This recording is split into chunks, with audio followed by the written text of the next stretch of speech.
Y vamos a grabar acá. Recording in progress. Estamos estudiando el capítulo 24, lo que nos queda, déjeme decir, a partir del verso 44. Entonces nos quedan 3 versos del capítulo 24 y de ahí iniciaríamos con la parábola de las vírgenes. Pero voy a hacer una pequeña introducción de la idea a partir del verso 32 del capítulo 4. No lo voy a leer todo ni lo voy a explicar porque por supuesto ya lo hemos visto en la clase pasada y creo que ha quedado bastante claro. Pero recordemos que la palabra dice: de la higuera aprender la parábola, cuando esa es la parte que quiero rescatar entre algunas. La higuera se está refiriendo a Israel como nación. Hemos hablado y hemos dicho en la mayoría, si no es que en todas las ocasiones, que el centro de toda la profecía, el centro para la interpretación profética, el centro para poder entender los tiempos, para poder entender la conducta de Dios y la conducta de nosotros hacia Dios, como lo predicaba nuestro hermano René en la última enseñanza que dio en la iglesia, es Israel. Todo el resto del mundo nos vemos afectados o nos vemos influenciados o podemos ver en Israel y la conducta de Israel nuestra vida diaria. Así es como lo podemos ver. Así que dice que ahí es donde tenemos que ver. En la higuera es donde tenemos que ver lo que está sucediendo en la higuera, y de ahí lo vamos a ir desarrollando alrededor de esto. No lo que está sucediendo en la higuera en este tiempo solamente, sino lo que ha sucedido en la higuera, refiriéndome a Israel de nuevo, durante todos los tiempos desde que Israel se formó como pueblo, como nación.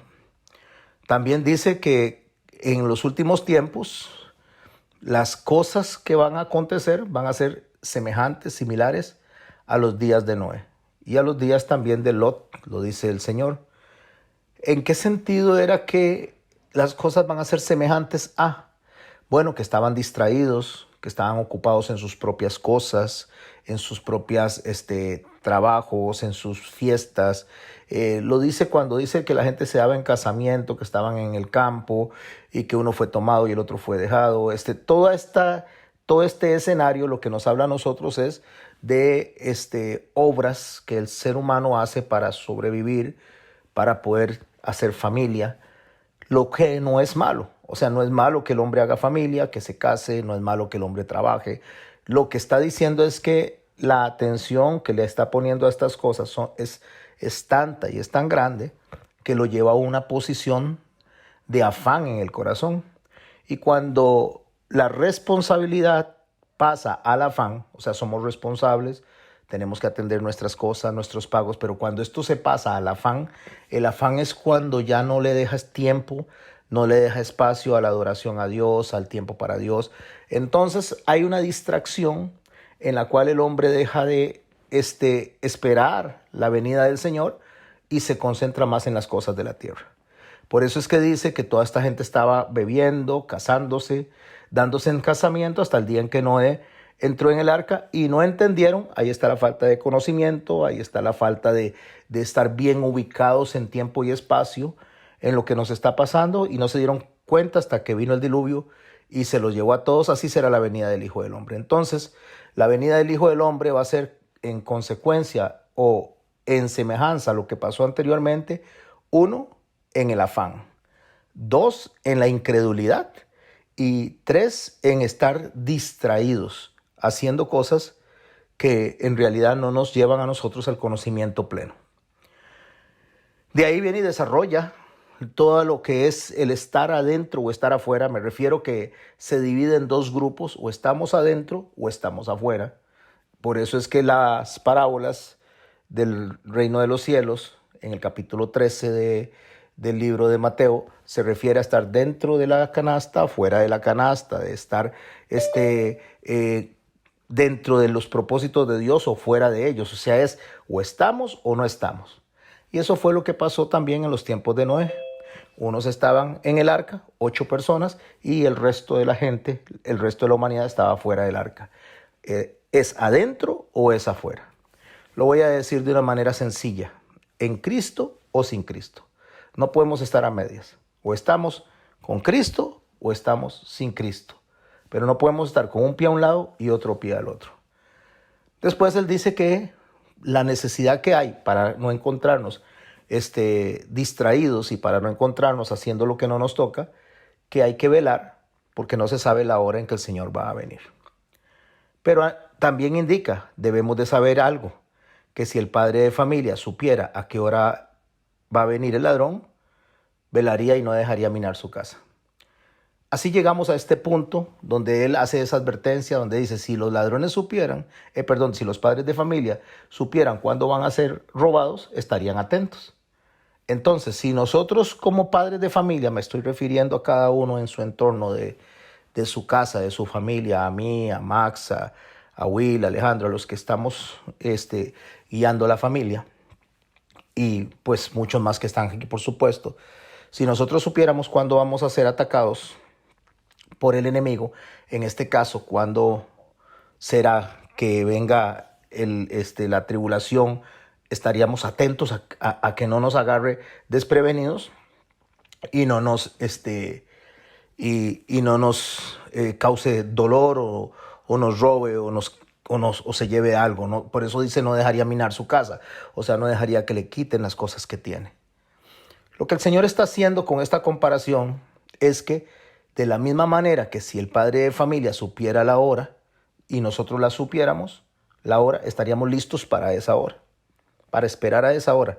En este caso no sería el ladrón, sino que sería la venida del Señor, que venga por la iglesia, que no nos agarre distraídos. Pero resulta que como el hombre no sabe cuándo el Señor va a venir, en apariencia, y pongo comillas, y digo en apariencia porque en Primera de Tesalonicenses, Pablo es claro para decirnos a nosotros que a nosotros la venida del Señor no nos debería de agarrar distraídos, no deberíamos de ignorar la venida de Él, porque para eso están las fiestas que el Señor dejó, para eso está todos los elementos del tabernáculo, para eso está todas las figuras que el Señor dejó, para que los que conocen, los que escudriñan la palabra, los que aprenden del Señor, sepamos cuándo la venida del Señor es próxima, o por lo menos que estemos listos para la venida del Señor. Ok, una vez que tenemos ese cuadro, recuerden, tenemos dos grupos, unos adentro, otros afuera, unos que están siendo aceptos y otros que están siendo rechazados. ¿Qué hace que un grupo sea acepto y el otro rechazado? El estar preparados, el estar velando, el estar atentos. Por eso en el verso 44, que es lo que vamos a estudiar ahora, hasta el verso, 51, y de ahí entramos a la parábola de las vírgenes, dice así, por tanto nos conecta a todo lo que venimos estudiando durante este tiempo. Por tanto nos conecta a todo lo que hemos aprendido desde el capítulo 23 y 24 del libro de Mateo, así como lo que hemos abordado de los aspectos del reino de los cielos. Por tanto nos conecta a nosotros a que si nosotros no sabemos el día exacto de la venida del Señor, pero la podemos incidir por la información que Él nos dejó, debemos de estar velando, fue lo que dijo anteriormente. Estar velando es lo que hacía un guarda, un soldado, un atalaya, en la noche, en las torres, estar viendo que los enemigos no vengan a brincarse los muros y a agarrar desprevenida a la ciudad. Entonces ese por tanto nos conecta al eminente peligro. Y por favor, subraye esto, el eminente peligro. ¿Cuál es el eminente peligro? El eminente peligro es que venga nuestro Señor. No, eso es una maravilla, eso es una gloria, eso es algo hermosísimo. El eminente peligro es que venga y no nos encuentre haciendo lo que tenemos que hacer. El eminente peligro es que Él venga, nos encuentre distraídos, afanados en otras cosas sin considerar de que su venida está pronta. El eminente peligro es que no estemos enseñando correctamente, de ahí vienen las parábolas del reino, donde dice que nosotros tenemos que estar enseñando, algunas de las personas tienen que estar o tenemos que estar pasando de lo que el Señor nos da a nosotros como capacidad hacia los demás, porque la iglesia se está formando a través de las enseñanzas. Entonces tenemos que estar preparados, y estar preparados no solo es en conocimiento, sino en espíritu, porque podemos saber mucho, pero el espíritu no estar listo, no estar atento a la venida del Señor. De ahí que había muchas personas que estaban preparadas materialmente, a los que le dicen aquel día me dirán, Señor, Señor, y yo les diré apartados de mí, hacedores de maldad. Estaban preparados en cuanto al conocimiento, estaban preparados en cuanto a lo que hacían, a las funciones que hacían, pero no el corazón. Cuando digo el corazón es que lo que usted y yo hacemos para Cristo debe ser con el principio, debe ser con la connotación exclusiva de amar a Dios. O sea, hacemos las cosas por amor a Dios, no por interés, no porque nos pueda sacar de un problema, no por nada de eso. O sea, esos son añadiduras. O sea, lo hacemos porque lo amamos. Nos saque o no nos saque el problema, nos sane o no nos sane, nos vayan bien las cosas o no nos vayan bien, lo seguimos amando. Eso es lo que nos enseña a nosotros el pasaje de Daniel, cuando los amigos de Daniel, Sadrach, Mesach y Abednego, le dicen al rey que ellos van a ser rescatados por el Dios al cual ellos adoran, y si no, igual no se iban a postrar delante del rey o la estatua del rey. Entonces, estar preparados no es un asunto visual, es lo que es la parte visual, donde trabajamos, donde nos congregamos, donde nosotros venimos y leemos la palabra, donde nosotros venimos y nos reunimos todos alrededor ahí me disculpa, Henry, que le cerrara el micrófono, es para que no se haga una retroalimentación, donde nosotros tenemos todas las cosas que hacemos como iglesia. Eso no es estar preparados. Eso es solamente estar haciendo lo que nos toca hacer. Hay una parábola donde el Señor le dice al siervo inútil, porque solo hacías lo que te tocaba. O sea, eso pareciera como raro. O sea, si hacía lo que me tocaba, lo que se me mandó a hacer, entonces ¿dónde está lo malo? Justo eso. Lo malo está en limitarnos a hacer las cosas porque las tenemos que hacer. Nos congregamos porque nos tenemos que congregar. Estudiamos la Biblia porque tenemos que estudiarla. Oramos porque tenemos que orar. Eso no es lo que el Señor está diciendo. Eso lo tenemos que hacer, sí. Pero tiene que ser motivado por el amor. Tiene que ser motivado por el amor a Dios y por el amor al prójimo, que son los mandamientos sobre los cuales se basa toda la ley y los profetas. Así lo dice el Señor Jesús. Entonces, estar preparado es un asunto de amor, es un asunto del alma, es un asunto de la mente y es un asunto también de las fuerzas y del cuerpo. Vea que hay una separación. Mente es como pienso, corazón es como yo respondo en cuanto a mi adoración, en mi amor, en todo eso. Y las fuerzas es la parte material. Entonces, ese todo es estar preparados. Entonces él viene y dice, por tanto, también vosotros estad preparados, porque el Hijo del Hombre vendrá a la hora que no pensáis. Está conectándonos a lo que nos acaba de decir, que ninguno de nosotros sabemos el día exacto. Podemos incidirlo, podemos tener una idea, pero el que tengamos la idea no nos dice a nosotros ni la fecha ni el día exacto. Podemos tener un rango de tiempo. Y pregunta él en el verso 45, basado en lo que, y préstele atención por favor a cómo lo pregunta el Señor. ¿Quién es pues el siervo fiel y prudente, el cual puso el Señor sobre su casa para que les dé alimento a tiempo? Cuando está hablando del siervo fiel y prudente, de una vez dentro de la misma pregunta, él mete esa persona, que es a la que él califica como prudente. Vea qué interesante, eso se conoce como una pregunta retórica, o sea, es una pregunta que en la misma pregunta está la respuesta.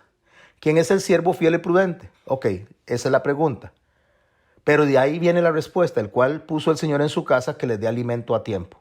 Está hablando que quien es prudente y fiel está enseñando el alimento de la palabra, está transmitiendo lo que conoce del Señor a las otras personas a tiempo. ¿Qué es a tiempo? Bueno, a tiempo estamos muy claros que es en el día a día. El Señor, cuando habla de alimento acá, lo vamos a conectar a la oración del Padre Nuestro, cuando dice, danos el pan nuestro de cada día.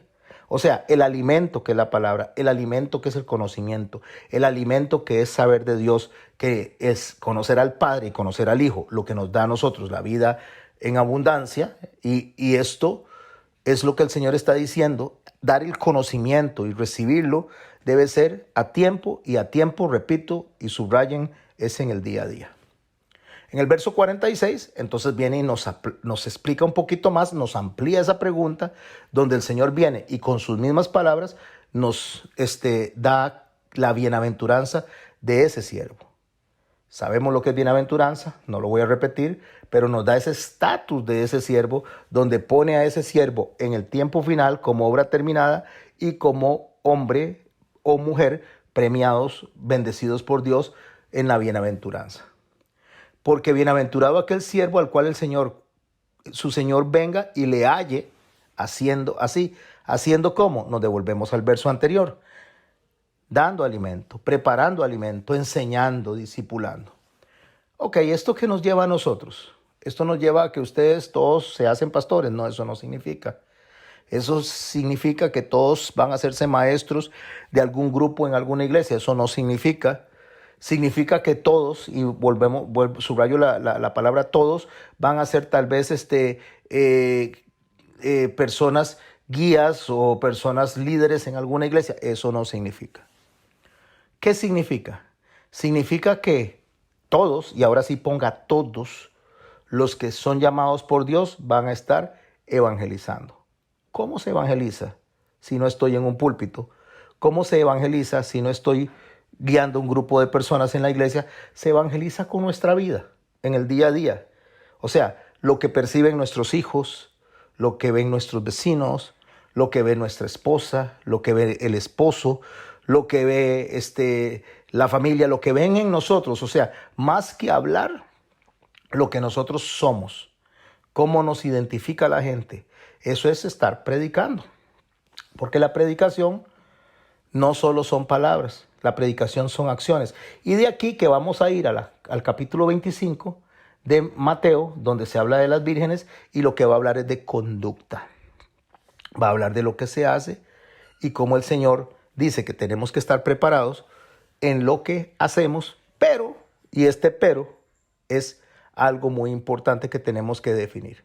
Que nos halle haciendo así, de cierto os digo que sobre todos sus bienes le pondrá, pero, y ahí viene el pero en grande, creo que lo están viendo. Si aquel siervo malo dijera en su corazón, aquí está la advertencia. El Señor tarda en venir y comenzaría a golpear a sus siervos. Golpear a sus siervos no necesariamente es físicamente, esto es una alegoría. Y aún a comer y a beber con los borrachos vendrá el Señor de aquel siervo en el día que no espera, a la hora que no sabe, y lo castigará duramente, y pondrá su parte con los hipócritas. Ahí será el lloro y el crujir de dientes. Aquí voy a concentrarme un rato, mis hermanos, en este verso 48. Porque como venimos estudiando qué es estar adentro o estar afuera, como venimos estudiando que si estamos afuera de la canasta, estamos fuera del arca, entonces nos vamos a ver sujetos al lloro y al crujir de dientes, a las aflicciones que están para santificar a la persona, porque estamos hablando de iglesia. Entonces la pregunta es, ¿a qué se refiere esto? Si el pastor me está enseñando a mí que lo que Dios está explicando básicamente es que hay dos grupos de personas que son hijos de Dios, que son siervos, porque a todos les llama siervos, que son personas que Dios ha llamado, pero un grupo está afuera de la canasta y otra adentro. O sea, un grupo está para que no pase por el dolor de los últimos tiempos o del último tiempo, porque ya les dije que los últimos tiempos comenzaron desde que él está predicando, y el otro grupo de personas que una vez que es sellado por el Espíritu Santo, una vez que es salvado, eso no se lo van a quitar a Jesús. O sea, el Señor dice, los que me diste de ninguno perdí.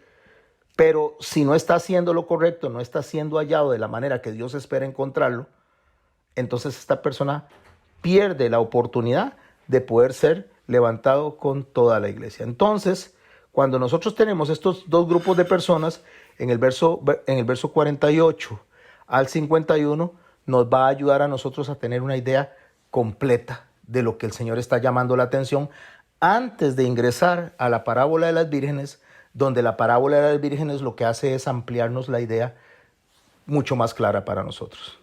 Entonces el pero dice aquí, pero si aquel siervo malo, recuerde, no desasocie del reino de los cielos a el que él está hablando. ¿Por qué? Porque él está mencionando un siervo. Y el siervo no deja de ser siervo, sigue siendo siervo, solo que es un siervo malo. ¿Qué lo hace malo al siervo? Ay, pastor, el siervo es malo porque es pecador. No, no, no. El siervo bueno y el siervo malo son pecadores. Voy a irme al capítulo 22 del libro de Mateo y vamos a leer esto para poder explicar un poquito más lo que acabamos o lo que acabo de decir. A ver, capítulo 22, en la parábola de la gran cena, dice así. Voy a leer desde el verso 2 y voy a hacer una pausa en un verso en particular, del 2 al 14. No olviden que estamos estudiando esta primera línea. Pero si aquel siervo malo dijera en su corazón, mi señor tarda en venir, ¿qué es lo que está haciendo que el siervo se vuelva malo? ¿Y qué es malo? Malo es que el hombre está distrayéndose, no olvidemos lo que dijo atrás, está ocupándose más en otras cosas, está afanándose en otras cosas, porque tenemos que conectarlo a los días de Noé. Y este hombre, cuando tiene que estar haciendo, bueno, digo hombre, pero puede ser mujer también, este hombre o mujer, cuando tiene que estar haciendo la labor de evangelio, este hombre o esta mujer están más distraídos en las cosas temporales, en las cosas que no tienen trascendencia, en lo que el Señor llamó añadiduras. Está concentrado en las añadiduras y no en lo que es eterno, en lo que realmente tiene que ocuparse. Entonces, para definir malo o bueno, no estamos hablando de pecador o no pecador. ¿Por qué? Porque todos somos pecadores. O sea, no importa sea que se portó bien o se portó menos bien o se portó más mal, no importa cómo se esté conduciendo, seguimos siendo pecadores. Lo que pasa es que hay un grupo de personas que son intencionados en hacer lo incorrecto y otro grupo de personas que se esfuerzan por hacer lo correcto. Eso lo vamos a ver en la parábola de las vírgenes. No olviden este extracto que estoy diciendo, porque en la parábola de las vírgenes nos encontramos 10 vírgenes y las 10 se duermen. Esto es importante, las 10 se duermen, se cansan y se duermen, las 10. Ahí es donde abarcamos que todo el grupo de personas necesita de Cristo, necesita del Espíritu Santo, necesita de la guía de Dios, las 10. Pero de esas 10 hay 5 que no se esfuerzan por estar preparadas, mientras que otras 5 sí están esforzadas por estar preparadas aún en medio del cansancio. Si aquel siervo malo dijera en su corazón, mi señor tarda en venir, ahora me voy al capítulo 22 de Mateo y leo a partir del verso 2. El reino de los cielos es semejante a un rey que hizo fiesta de bodas a su hijo y envió a sus siervos a llamar a los convidados a las bodas, mas estos no quisieron venir. Está hablando de los profetas. Eso lo sabemos porque el Señor, cuando lloró frente a Jerusalén, dice: Jerusalén, Jerusalén, dice que te han sido enviados los profetas y no los quisiste oír, más bien que los mataba, ¿verdad? Entonces el Señor llora por el rechazo que se le ha dado a los profetas, anunciando la venida de Él, anunciando el fin de los tiempos. Y entonces Israel, y recordemos que todo el centro va alrededor de Israel por alcance a nosotros como iglesia, pero el centro está ahí para nosotros poder entender bien claro el mensaje. Entonces cuando Él dice eso y dice que le fueron enviados siervos para que ellos supieran cuando Él había de venir, que fue básicamente su primera venida a la que se está refiriendo aquí, no tanto a la segunda que esperamos nosotros, sino a la primera venida. Entonces, estos siervos, dice, los llamó los convidó a las bodas y no quisieron venir. Verso 4, volvió a enviar a otros siervos diciendo: decid a los convidados, he aquí está preparada mi comida, mis toros, mis animales engordados han sido muertos y todo está dispuesto, venid a las bodas. Ahora, ¿de qué está hablando? Está hablando del sistema sacrificial que se dio en Levítico para que en la figura del tabernáculo, en la figura de las fiestas, en la figura de cada uno de los elementos que el Señor puso ahí como sombra de lo que iba a suceder, el pueblo de Israel pudiera leer dentro de dentro de esa Torah que el Señor iba a venir, y repito, y estoy hablando de la primera venida. Entonces dice, bueno, no quisieron prestar atención, no quisieron observar todo este sistema sacrificial y lo que significaba que iba a venir Él a morir en la cruz, y lo rechazaron. El verso 5 dice, mas ellos, sin hacer caso, se fueron cada uno a su labranza y otro a sus negocios. Conéctese con lo que acabamos de leer. ¿Qué es lo que estaban haciendo? Ocupados en cosas que les robaba la atención, en afanes. Estaban más ocupados en las cosas de este mundo que en lo que tenían que estar preparados. Y otros, tomando a los siervos, los enfrentaron y los mataron. O sea, esa guerra que se da dentro de los grupos de personas, y aquí es donde voy a hacer una pausa. Cuando hablo de grupos de personas, es gente que se supone que deberíamos de estar en un mismo pensamiento, personas que nos decimos cristianos, personas que nos decimos iglesias, pero estamos más concentrados en los afanes y en pelear los unos con los otros, de que si vos tenés la razón, que si yo tengo la razón, que si usted tiene la verdad, que si yo tengo la verdad, que cómo interpreta usted, que cómo interpreto yo. Estamos más preocupados en asuntos de opinión, en asuntos subjetivos, que en aprender la verdad, las raíces del texto, que bendito Dios que lo estamos aprendiendo. Pero no para que peleemos con las otras personas, sino más bien para que seamos luz de aquellas personas que desean aprender. Porque si alguien no desea aprender, el Señor nos dice muy claro que no nos metamos en esas discusiones vanas a través de Pablo, que no tiremos las perlas, ni tiremos lo santo a los perros. Cuando se refiere de perros, es a las personas que ya conocen y prefieren seguir viviendo una vida alejada del mandato bíblico. Entonces no pierda el tiempo. Lo que el Señor está diciendo en esos textos es, no pierda el tiempo con el que no quiere escuchar, no pierda el tiempo con el que no quiere aprender. Ahí están los dos grupos de personas. Los que desean, aún siendo pecadores, aún fallando todo el tiempo, aún tratando y esforzándonos de hacerlo mejor, pero aún así caemos. Por eso Pablo dice, miserable de mí, que lo que quiero hacer no es lo que hago y lo que hago no es lo que quiero. Y habla de una lucha interna que tenemos todos adentro, y da gracias a Dios por Jesucristo. Esa lucha es constante durante toda la vida porque somos pecadores, pero hay otros que les da igual, no les importa, simplemente sucumbo a lo que quiero. El Espíritu me llama, el Espíritu me advierte, pero no importa, yo sigo por el camino porque estoy afanado en eso. Eso es lo que toman, verso 6, tomando los siervos, los enfrentaron y los mataron a estas personas, a estos profetas, a estos maestros, a estas personas que vinieron a guiar al pueblo. Prefirieron matarlos, y hoy en día pasa igual. Hoy en día, mis hermanos, Dios levanta maestros, Dios levanta pastores que traen una verdad bíblica, pero otras personas, otros grupos de personas deciden matarlos. Tal vez no matarlos de manera literal y física como antes, pero sí desacreditar, acusar, llamar a nosotros en lo particular, llamarnos judaizantes, tratar de alejar a las personas de lo que estamos enseñando, porque son enseñanzas que conllevan a cambio, son demandas de cambio, son advertencias que alejan de la parte comercial, temporal, al ser humano para fijarse, para aprender de la parte eterna. Entonces a eso es en lo que Pablo le dice a Timoteo, que habrán hombres vanidores, vanidosos, hombres amadores de sí mismos, que harán, dice Pedro, mercadería de ustedes para enriquecerse, a los cuales el vientre se refiere a las emociones, se refiere a las cosas que la persona desea para sobrevivir durante el tiempo de la tierra. Estas personas, dice, nos van a tratar de hacer o poner en una posición mala delante de los demás. Ese es el tipo de guerra que hay hoy en día.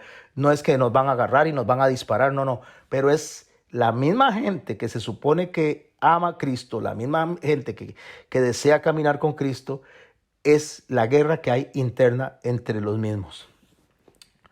Bueno, el verso 7 dice, al oír el rey se enojó y enviando sus ejércitos destruyó a aquellos homicidas y quemó su ciudad. Aquí ya se proyectó al año 70, cuando a él viene y a los apóstoles los matan, los persiguen, perdón, a los cristianos los persiguen también y algunos los asesinan. Entonces en el año 70 viene y está la destrucción, porque recuerde las 3 preguntas que se hicieron en el capítulo 23, ¿cuándo será estas cosas? Hablando de la destrucción del templo.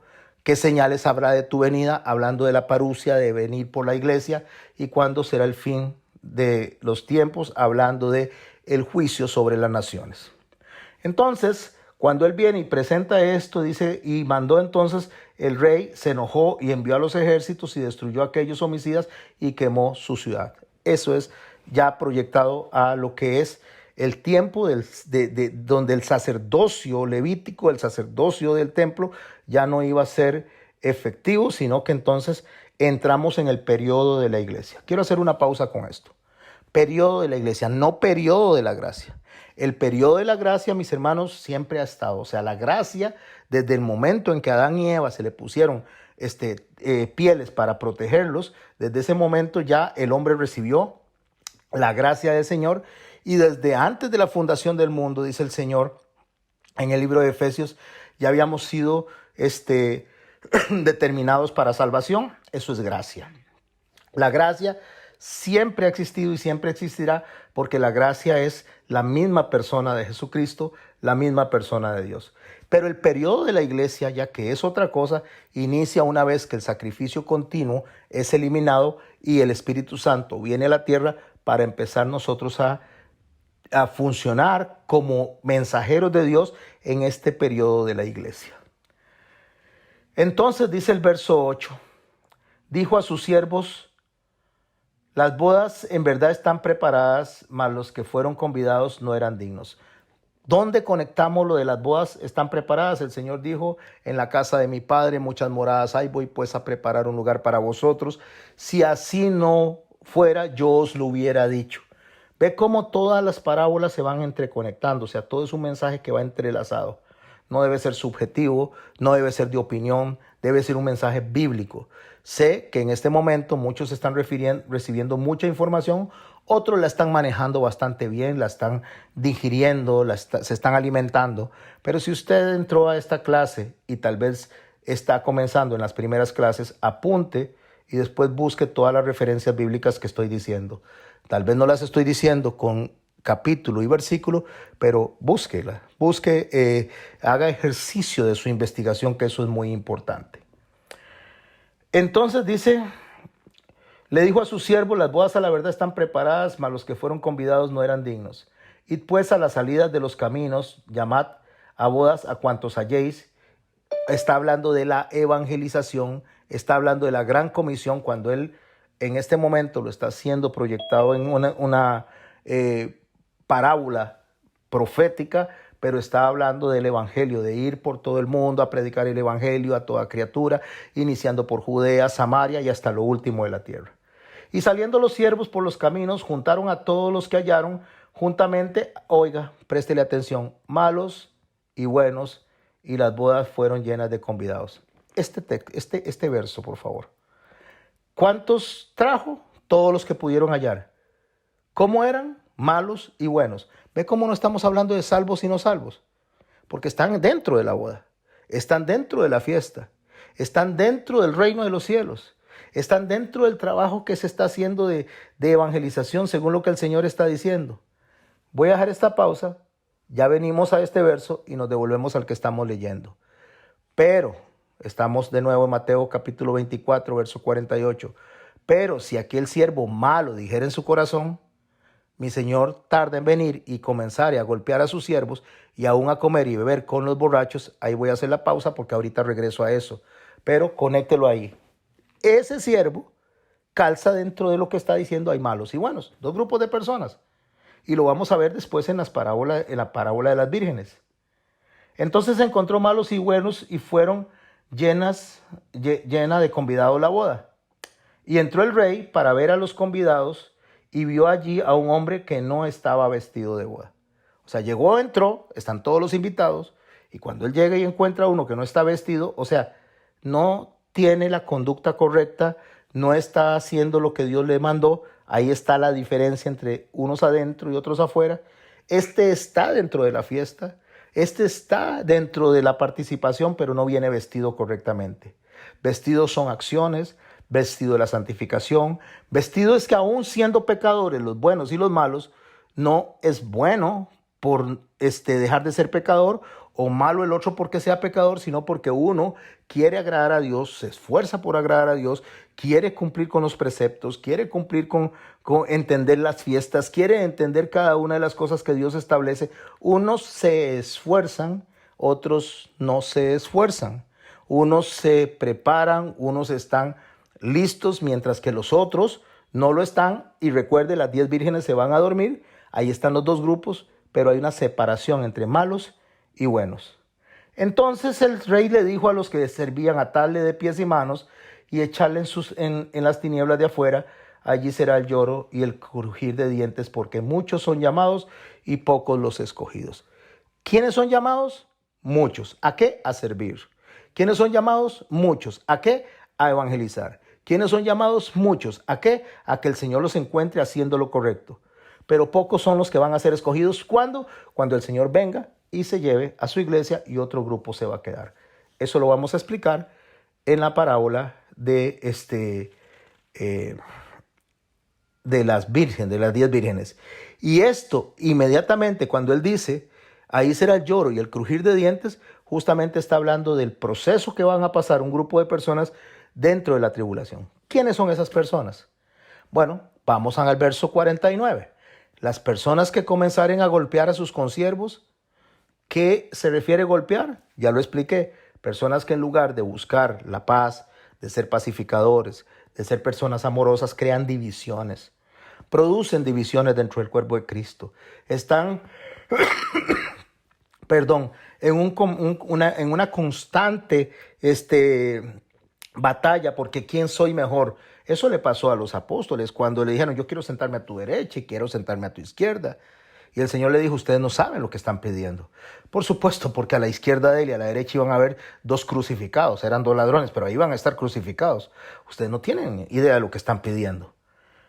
Y aún comer y beber con los borrachos. ¿Quiénes son los borrachos? ¿Qué hace un borracho? Un borracho pierde el control de su cuerpo. Un borracho dice tonterías. Un borracho ni siquiera está concentrado mental ni emocionalmente en la realidad que le rodea. Así se convierten las personas que están predicando un evangelio que no es de acuerdo al de Cristo, como borrachos. Entonces dice que estas personas que dicen en su corazón: el Señor tarda, entonces me voy a acomodar con estas personas. Andamos buscando todo lo superficial, andamos buscando lo que lastimosamente hoy en día ha abarcado a la mayoría de las congregaciones, que es el evangelio de la prosperidad, que lo que hace es alimentar la temporalidad, el deseo del afán, el deseo de distraerse. Vendrá aquel Señor siervo en el día que éste no espera, a la hora que no sabe, y lo castigará juntamente y pondrá su parte con los hipócritas. ¿Quiénes son los hipócritas? Los hipócritas son las personas que dicen que aman a Dios, pero lo que hacen son hacer cosas para sí mismos. Los hipócritas son las personas descritas por Pablo como personas que ven a los demás como comercio, que ven a los demás como para poder recoger dinero, alimento para el vientre. O sea, en otras palabras, lo que el Señor vio cuando entró a Jerusalén, lo que vio en el templo cuando vio a aquellas personas en el templo de adoración, casa de oración del Señor, haciendo simplemente mercancía, haciendo negocio con las cosas del templo. Entonces, inmediatamente ahí entra al verso 1 del capítulo 25 de Mateo, porque ahí nos va a explicar de estos dos grupos de personas. Entonces, dice, el reino de los cielos será a futuro. Ahora, por favor, prestemos atención a esto, mis hermanos. Voy a hacer una cosa, voy a cerrar lo que estoy compartiendo con ustedes. Voy a dejar de compartirlo porque deseo que cojan la Biblia y no sigan lo que tengo puesto ahí, porque vamos a ir haciendo unas pausas aquí. Y me gustaría que lo vean directamente de la Biblia. Si está estudiando aquí, debe tener su Biblia a la par. Si usted se devuelve, voy a devolverme al capítulo 13, los voy a poner a trabajar en cuanto a la Biblia. Si usted se devuelve al capítulo 13 de Mateo, cuando usted observa o ustedes observan la descripción de las parábolas, deseo que veamos algunos puntos en particular. Voy a iniciar en el capítulo 13 de Mateo. Él viene y habla de las parábolas, las diferentes parábolas del reino de los cielos. En aquel día salió Jesús de la casa y se sentó junto al mar y se le sentó mucha gente entrando en la barca. Se sentó y toda la gente estaba en la playa. Y les habló muchas parábolas diciendo, he aquí el sembrador salió a sembrar y mientras sembraba parte de la siembra cayó junto al camino. Vinieron a ella las aves y comieron. Parte cayó en pedregales donde no había mucha tierra. Brotó pronto porque no tenía profundidad la tierra, pero salió el sol y se quemó porque no tenía raíz y se secó. Y parte cayó entre espinos y los espinos crecieron y la ahogaron. Pero parte cayó en buena tierra y dio fruto al cual al 100 y al cual al 60 y al 30 por uno. El que tiene oídos para oír, que oiga. ¿Qué es lo primero que hace el Señor? El Señor presenta que la enseñanza le va a llegar a todas las personas que Él tiene contempladas para el reino de los cielos, pero en unas va a dar fruto y en otras no va a dar fruto. No voy a explicar la parábola porque ese no es el énfasis que quiero rescatar.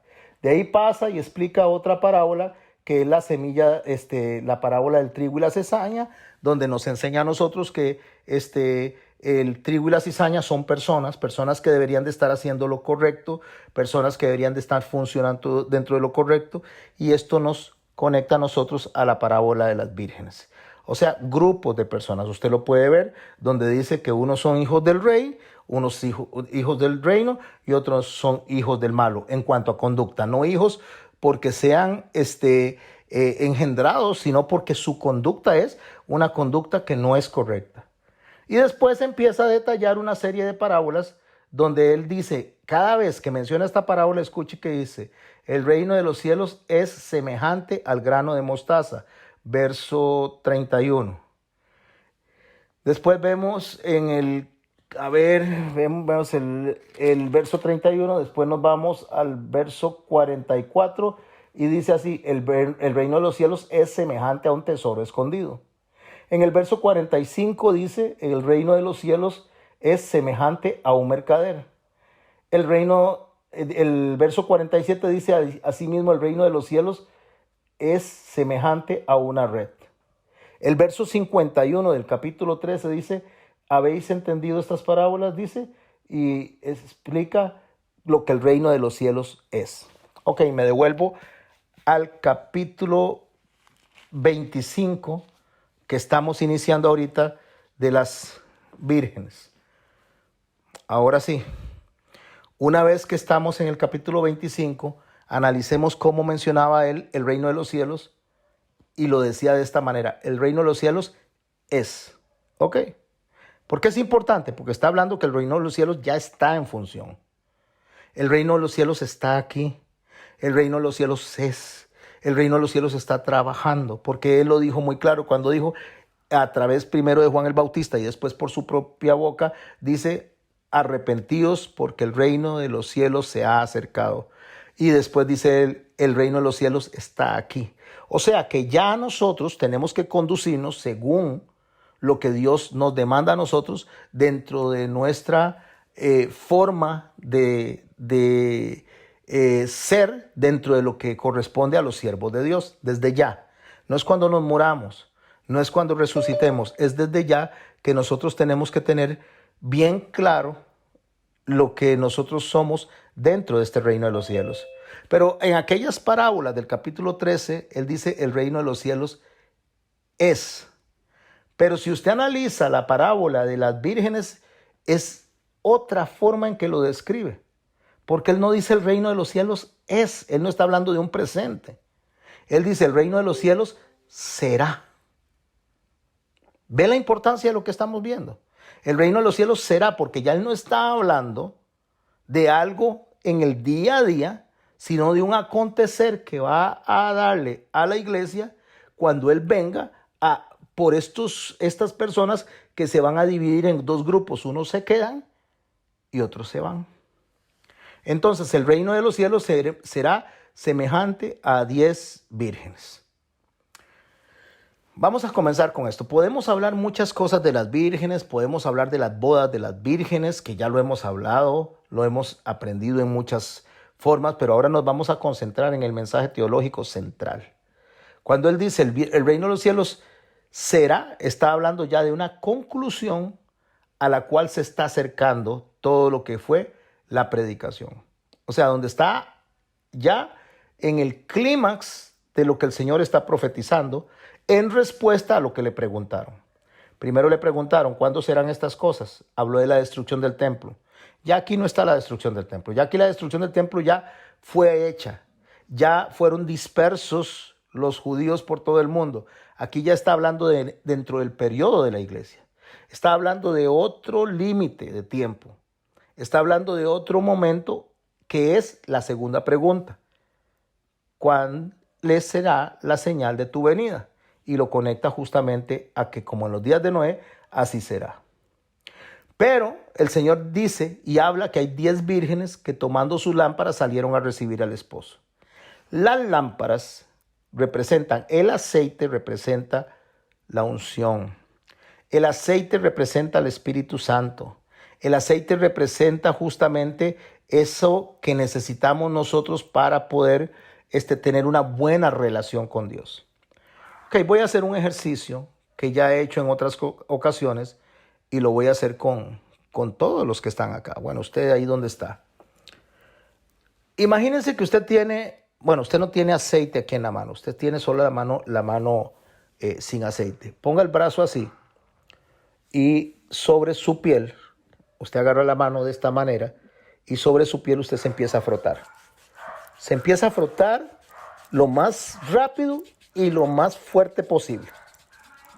La pregunta que yo les hago, cuando usted se frota así de la manera rápida y más fuerte posible, ¿qué le produce en su brazo? ¿Quién me dice que le produjo en su brazo? Calor. Calor, así es, Doris, calor. Eso es lo que produce en el brazo, calor. Ese calor, la palabra griega para referirse a calor se llama unción. Eso es lo que el Señor dice que nosotros tenemos de parte de Dios, unción. Pero resulta que si nosotros agarramos esta mano y vamos a imaginar que es Dios hablándonos a nosotros y tenemos este brazo que somos nosotros y Él viene y nos fruta a nosotros, nos va a producir calor, que es la unción, porque la unción está en nosotros. O sea, la unción del Espíritu Santo está en nosotros. La unción de Dios está en nosotros porque es Dios en nosotros. Eso es Emmanuel, Dios en nosotros. Significa que el Señor vino y nos selló. Nos selló para salvación. Pero hay un problema, que hay algo que está faltando en medio de esta mano que estoy enseñándoles a ustedes ahí, que va a representar a Dios hablándonos a nosotros a través de su palabra, y nuestro brazo que somos nosotros, pero ahí falta algo en el medio, justamente. ¿Y qué es lo que está faltando en el medio? Aceite. Porque para que la sanación, para que el alivio del dolor se dé, necesita el aceite. Entonces ya usted le pone aceite, se va a frotar con el aceite y usted quita la mano y el aceite queda caliente ahí y hace una fuerza, una reacción de alivio a la dolencia. Estoy tratando de imaginarlo con alguien, ojalá que tenga dolor de huesos o que tenga dolor de músculos o que sea una persona en ejercicio. Entonces se hace así. Si usted agarra y se hace solo con la mano, el calorcito se va y no le ayuda mucho. Pero usted le pone aceite, entonces el aceite, una vez que usted frota y frota y frota, el aceite mantiene el contacto de la fricción entre ambos cuerpos. Eso se llama unción. Pero necesitamos aceite para la unción. Ahora, ¿qué es el aceite? El aceite, justamente nosotros lo encontramos dentro de la misma palabra de Dios. O sea, la palabra de Dios se describe como aceite, como miel también. Se puede describir como miel agradable O sea, nosotros necesitamos estar preparados con el conocimiento, con la vida eterna, pero necesitamos la fricción, el aceite en el medio, para que la sanación se dé en el miembro que está lesionado. Ok, a ver si logro explicarlo un poquito más claro. Eso es lo que estamos viendo en la parábola de las vírgenes. Un grupo de ellas tiene aceite y el otro grupo tiene aceite también. Las dos tienen aceite. Solo que un grupo tiene aceite extra y el otro grupo no tiene aceite extra. Cuando nosotros pensamos en las lámparas, es muy bonito como lo ponen en las películas, es muy bonito como lo ponen lamparitas chiquiticas que parecen lámparas de Aladino, más bien como lámparas así egipcias. Y esas lamparitas las toman con aceite y andan por todo lado y entonces dicen así es como son las vírgenes. No, la palabra que está referida aquí a lámparas no son lamparitas chiquiticas, son antorchas. Cuando las personas salían en la oscuridad a caminar para no tropezarse, para poder caminar bien, usaban antorchas. O sea, era una antorcha que las agarraban en una vasija, la mojaban, la antorcha, la encendían y caminaban con eso. Caminaban con eso durante la noche. Hoy tenemos focos, en ese momento eran antorchas. Cuando la antorcha ya no tenía suficiente luz, entonces pues la antorcha venía, se apagaba, se mojaba de nuevo dentro del tarro que llevaba ahí o dentro del recipiente que llevaba aceite y la volvía a encender y tenía para caminar otro montón de horas. Así se pasaba toda la noche. Eran las antorchas que utilizaban los celadores, los atalayas, los guardas para poder estar vigilando todo lo que está pasando. Esas son antorchas, no lamparitas, como le digo, como esas chiquiticas como la de Aladino, sino antorchas. Cuando el novio venía con su comitiva a la casa de la novia para ya llevársela a donde su padre, que era quien decidía cuándo era el tiempo correcto para ir por ella, venía durante la noche, alrededor de la medianoche. Y él venía con antorchas, con una comitiva de personas con antorchas, y las mujeres que estaban esperando para acompañar a la novia tenían que estar con antorchas para poder toparse con el novio y regresar a la casa del novio. Tenían que estar listas con antorchas para poder alumbrar el camino, para que no se cayeran, para que pudieran trasladarse de la manera correcta. Pero resulta que si la antorcha no tiene suficiente aceite, entonces ese grupo de personas, esa comitiva, iba a quedar en la oscuridad y no sabía para dónde coger. No sabía para dónde coger porque entonces no tenía cómo seguirse alumbrando. Dos grupos de personas, o sea, en este caso están reflejadas como mujeres, 10. ¿Y por qué 10? Porque 10 significa lo completo. 10 dedos tenemos en la mano.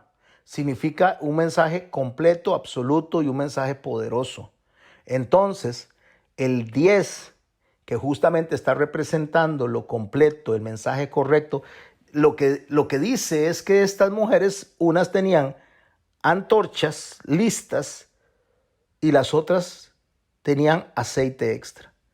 Las 10 se durmieron, se cansaron.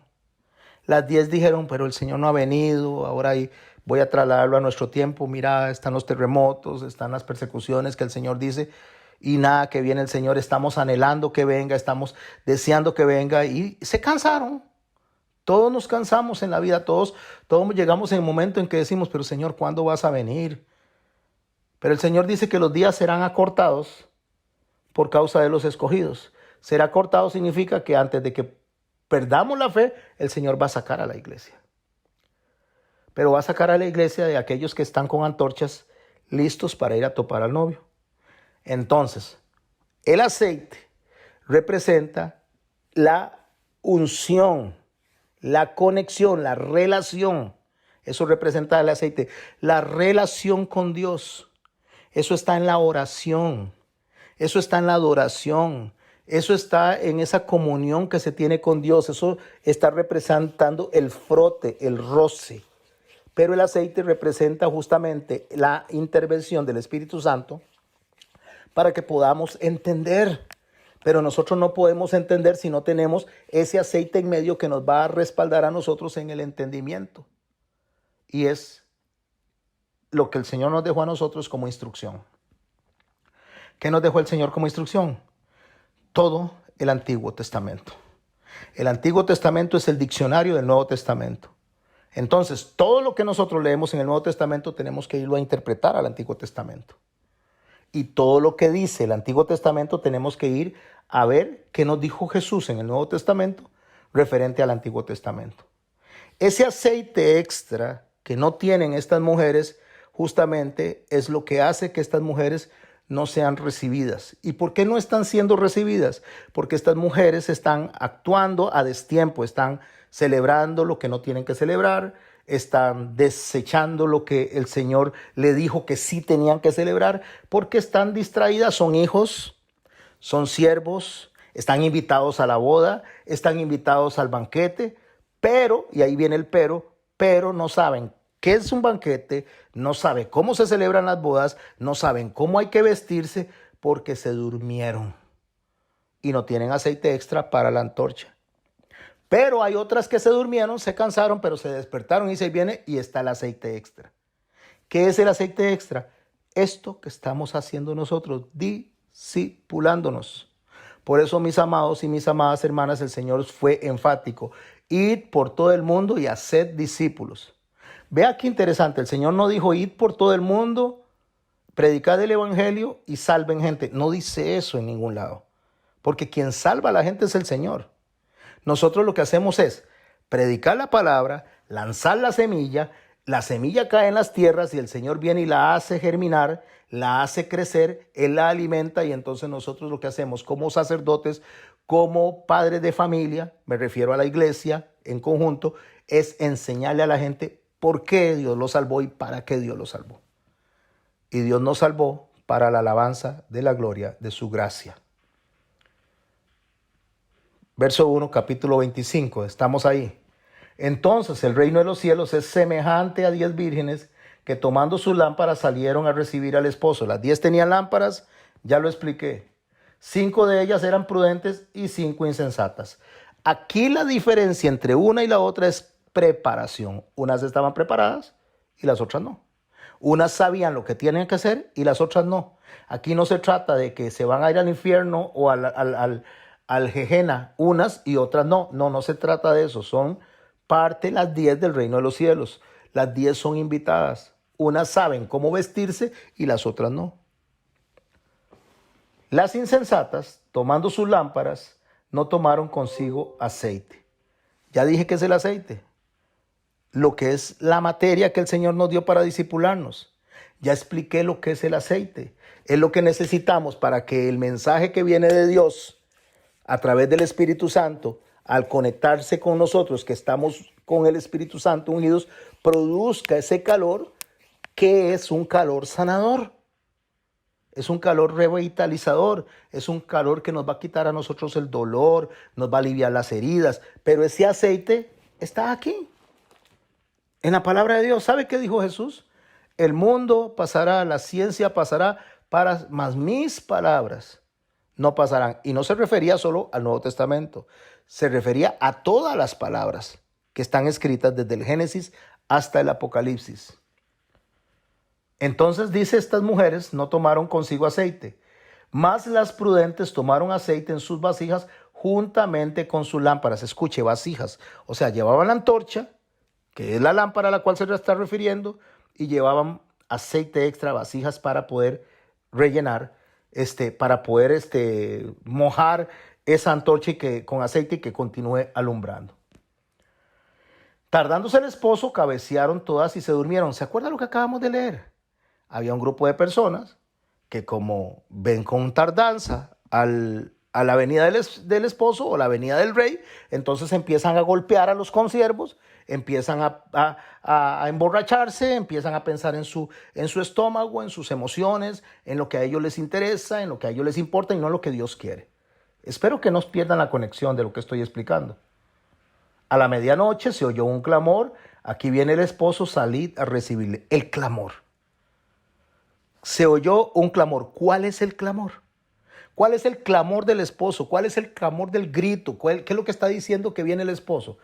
Voy a hacer una pausa. Si tiene su Biblia, se va a devolver al capítulo 24 para que escuchemos el clamor que el Señor está diciendo. Verso del 24, voy a empezar en el verso 3. Y estando él sentado en el monte de los olivos, los discípulos se le acercaron aparte diciendo, dinos, ¿cuándo serán estas cosas? Repito, la destrucción del templo. ¿Qué señal habrá de tu venida? Lo que estamos estudiando en este instante. ¿Y cuál será el fin del siglo y el juicio sobre la humanidad completa? Respondió Jesús y dijo, ahí viene el clamor. Por favor, préstele atención al clamor. Mirad que nadie os engañe, porque vendrán muchos en mi nombre diciendo yo soy el Cristo, y a muchos engañarán. Y oiréis de guerras, rumores de guerras, mirad que no os turbéis, porque es necesario que todo esto acontezca, pero aún no es el fin. Ahí está el clamor. El clamor es lo que él está diciendo que va a pasar. El clamor es lo que él está diciendo, lo que nos va a anunciar a nosotros que él está cerca, porque se levantará nación contra nación, reino contra reino, y habrá pestes y hambres y terremotos en diferentes lugares. Ahí está el clamor. Y todo eso será principio de dolores. Entonces os entregarán a tribulación y os matarán y seréis aborrecidos de todas las gentes por causa de mi nombre. Muchos tropezarán entonces y se entregarán unos a otros y unos a otros se aborrecerán. Muchos falsos profetas se levantarán y engañarán a muchos, y por haberse multiplicado la maldad, el amor de muchos se enfriará, mas el que persevere hasta el fin será salvo. Perseverar hasta el fin y ser salvo no significa que la salvación se pierde. Perseverar hasta el fin, en el contexto que lo está diciendo, es que cuando el Señor venga por su iglesia, se va a llevar a 5 prudentes y se van a quedar 5 imprudentes. O sea, unos están preparados y otros no están preparados. Entonces el verso 6 del capítulo 25 dice así, y a medianoche se oyó un clamor, ahí viene el esposo, salid a recibirles. ¿Están conmigo? ¿Me están acompañando? ¿Me están siguiendo? Les voy a explicar dónde se oyó un clamor parecido. Un clamor que la gente se desconecta porque no tiene las herramientas, no tiene suficiente aceite y no entienden a lo que se está refiriendo. En el capítulo 12 del libro de Éxodo, el Señor dice o le dijo a estas personas que tenían que preparar que tenían que preparar un cordero. Bueno, ahorita no me ubico si fue el 12, si no alguien me ayuda a buscarlo, donde iba a venir el destructor durante la noche, durante la medianoche, y la medianoche no es 12 de la noche, sino la noche para ellos empieza de 6 de la mañana a 6 de las 6 de la tarde a 6 de la mañana, a medianoche es durante la noche. En cualquier momento iba a venir este destructor y iba a llevarse a los primogénitos. Entonces se empieza a oír un clamor, gritos de familias donde el primogénito de los egipcios o de los que no se prepararon para esperar justamente ese recorrido del destructor, que no es Satanás, sino es un ángel que venía a llevarse a llevar a la muerte a los primogénitos de todas las familias. Ese es el mismo clamor, se oyó un clamor, un dolor. Pero ¿cómo tenían que estar preparados estas personas para que ese dolor no entrara en sus casas? Tenían que tener sangre de un sacrificio puesto en los postes y en los dinteles de la puerta para que el destructor no entrara a sus casas. Eso es lo mismo que nosotros necesitamos tener, la sangre puesta en nuestros postes y en nuestros dinteles. El poste es lo que sostiene la puerta a los lados y el dindel es la parte de arriba. Lo que significa que lo que sostiene realmente la estructura de entrar a nuestra casa debe estar protegida por la sangre de Cristo. Ese es el aceite.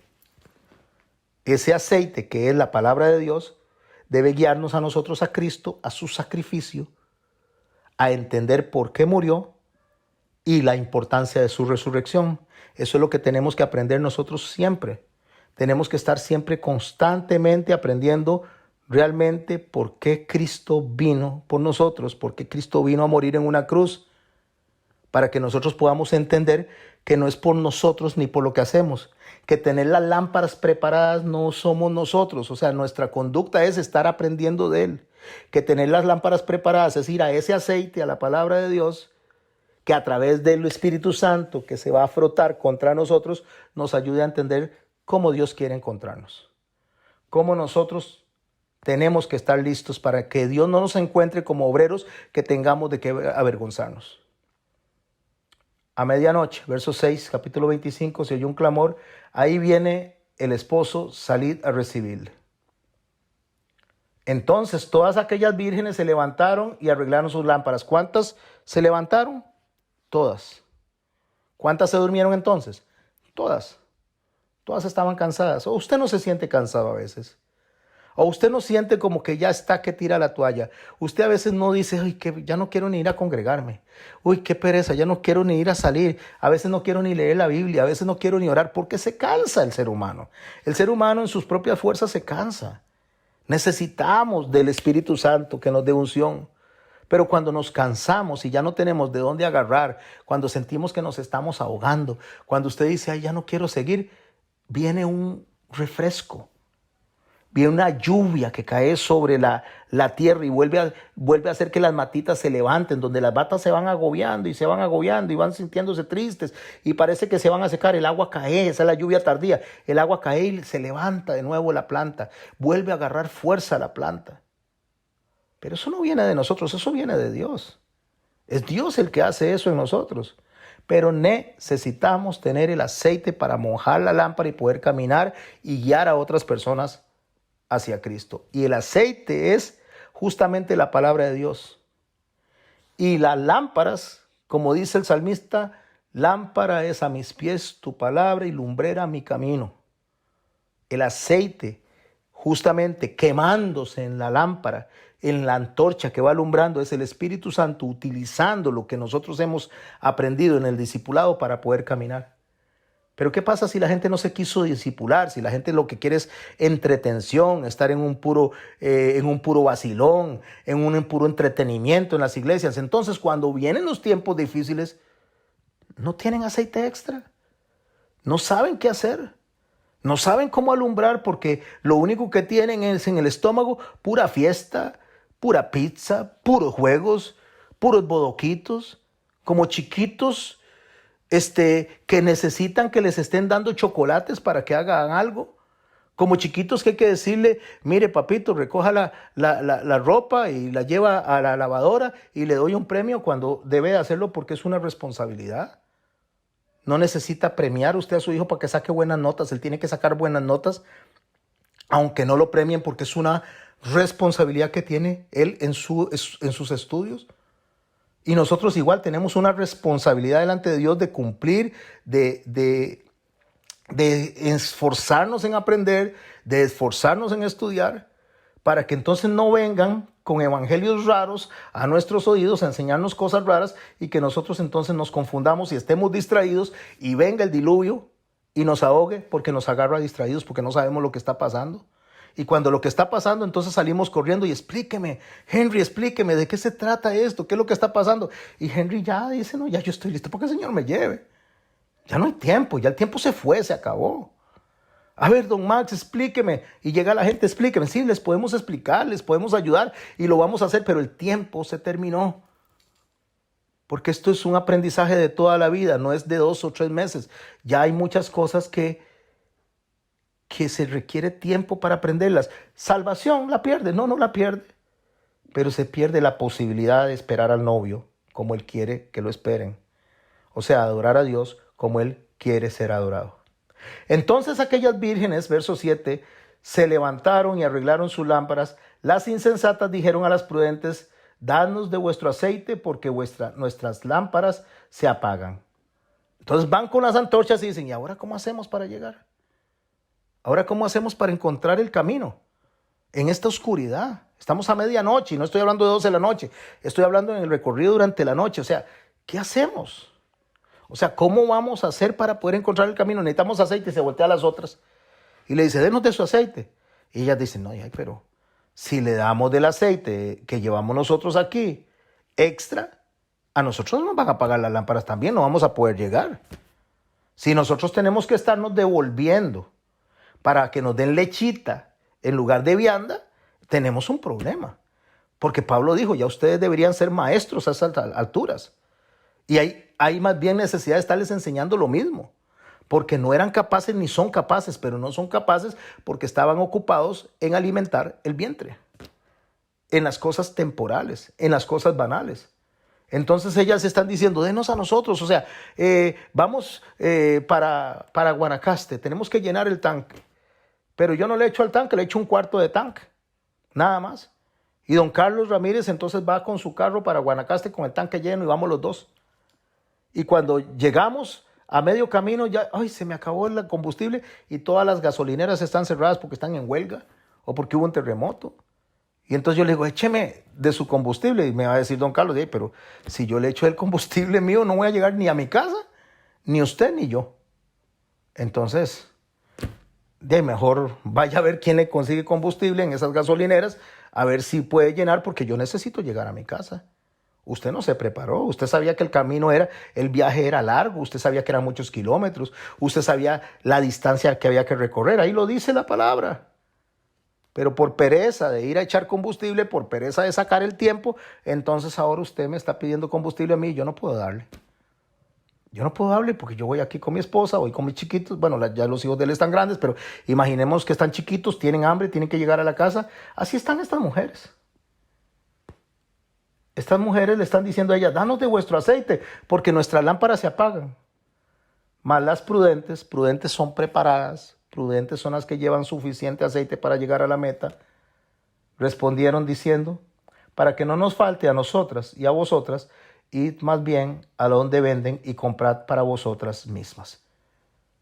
Ustedes no quisieron venir, ustedes no quisieron discipularse. Usted le dio pereza conectarse, usted prefirió estar viendo otras cosas, usted estaba en el afán del mundial, ustedes estaban en el afán de las fiestas de fin de año, ustedes estaban en otros afanes, nosotros nos estamos discipulando.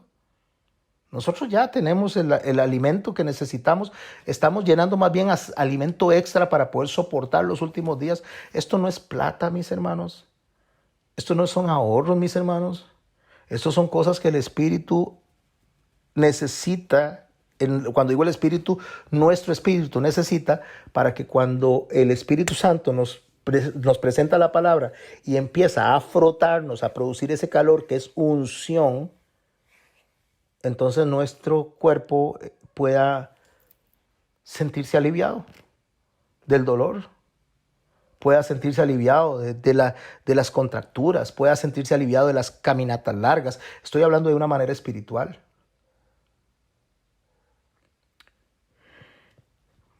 Y las prudentes respondieron diciendo, para que no nos falte a nosotras y a vosotras, id más bien a los que venden y comprad para vosotras mismas. Pero mientras ellas iban a comprar, vino el esposo y las que estaban preparadas entraron con él a las bodas y se cerró la puerta. ¿Por qué se cerró la puerta? ¿Será que el novio dice, aquí voy a cerrar y aquí nadie tiene que entrar? No. Es que todo tiene un tiempo. Dios decide un tiempo y en el capítulo 3 del libro de Eclesiastés dice, todo tiene su tiempo. Su tiempo es el de Dios. Tiempo de morir, tiempo de vivir, o tiempo de vivir y tiempo de morir, tiempo de llorar y tiempo de gozarse, tiempo de abrazar y de no abrazar. O sea, todo tiene un tiempo. Cuando a Noé le dijeron que predicara, él predicó 120 años. Y la gente no hizo caso. Y cuando él entró con su familia, Dios cerró la puerta, porque si hubiera dejado la puerta abierta, seguro que Noé hubiera tratado de meter a la gente y se hubieran ahogado ellos. Dios cerró la puerta porque ya es tiempo, se acabó el tiempo. Así que mis hermanos, el tiempo, cuando Dios lo defina y diga, voy por mi iglesia, voy por mi novia, eso no lo va a cambiar nada, ni nadie. Algunos se van a encontrar con que se van a voltear al cielo y van a decir, como dijo el centurión, verdaderamente este era el Hijo de Dios. Mucha gente se va a encontrar viendo y diciendo, de verdad que lo que estaban enseñando estas personas era importante, que lo que está en estas fiestas es importante, que lo que está justamente en estas figuras es importante. Yo no le había dado importancia, pero ahora sí le voy a dar importancia y le voy a decir, Señor, ábrame la puerta. Ahora entiendo que es importante.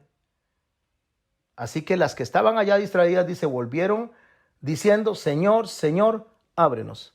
O sea, Señor, déjeme entrar. Ahora siento que es importante, ahora necesito aprender, voy a aprender, y el Señor ya cerró la puerta. Así que él respondiendo les dijo, de cierto os digo que no las conozco. Esta palabra conozco está hablando de intimidad, está hablando de relación. La palabra de Dios dice que Adán conoció a su mujer y tuvo un hijo. Abraham conoció a su mujer y tuvo un hijo. Está hablando de intimidad, de relación íntima, de una pareja. O sea, está hablando del aceite en medio del frote, de la unción, para poder saber quién es el Padre y quién es el Hijo. Porque nosotros tenemos que adorar al Padre como Él quiere ser adorado. Tenemos que adorar al Hijo como Él quiere ser adorado. Y el Espíritu Santo nos guía a nosotros hacia allá. Pero esa falsa enseñanza que no necesito de estudiar la Biblia, porque es suficiente con el Espíritu Santo, eso es una herejía. Porque necesitamos de la palabra de Dios, porque si no, Dios no la hubiera dejado. Y Dios no hubiera dicho, nuestro Señor Jesucristo, escudriñad las Escrituras, porque todas ellas hablan de mí. Si lo dijo es porque necesitamos estudiarla. Y porque esto nos guía a Él. Por eso Él viene y dice, velad, pues. ¿Qué es velar? Aprender, estudiar, orar, poner aceite extra, eso es velar, estar listos. Porque no sabéis el día ni la hora que el Hijo del Hombre ha de venir. Y después, la otra semana, vamos a estudiar a partir del verso 14 del capítulo 25. Ya los talentos, porque ya está hablando de acciones. Está hablando de que esto debe de producir acciones. O sea, lo que aprendemos debe de producir acciones. Así que tenemos 40 minutos, 5 para orar y 35 para hablar del tema. Mis hermanos y mis hermanas, esto no es algo que requiera ser erudito. No necesitamos ser eruditos. No necesitamos que una persona venga y se meta 20 años en una universidad. Sí, si quiere hacerlo y tiene la oportunidad, me refiero a una universidad de teología, hágalo si tiene la oportunidad. Es sencillo, es algo simple, es algo fácil. Compra una Biblia, la lee todos los días y órele al Espíritu Santo para que le ayude a discernir lo que está en la Biblia. Y si no entiende, entonces busca un maestro que le ayude y lo instruya. Y todo eso en conjunto le va a permitir tener aceite extra dentro de las lámparas. Y no va a necesitar después decir, ¿y ahora a dónde voy? Porque por comezón de oír, las personas empiezan a ir a donde primero aparezca. Y acuérdese que hay mucha gente comerciando con el cuerpo de Cristo, haciendo negocios con el cuerpo de Cristo, vendiendo el cuerpo de Cristo, porque están pensando y están concentrados en lo de esta tierra. Y esta tierra, mis hermanos, está viviendo el último tercio. El tiempo se está acabando. ¿Por qué lo sabemos usted y yo? Porque sabemos interpretar esa palabra. Y sabemos que el tiempo se está terminando. ¿Cuántos años? No sé cuántos años. No sé si son 10, no sé si son 20, no sé si son 50. Lo que sí le digo es que el Señor está a las puertas. Y antes de que esta tierra sea destruida, Él va a llevarse a las 5 que estén preparadas y listas con aceite extra. Y las otras van a pasar por ese gran dolor que se llama tribulación.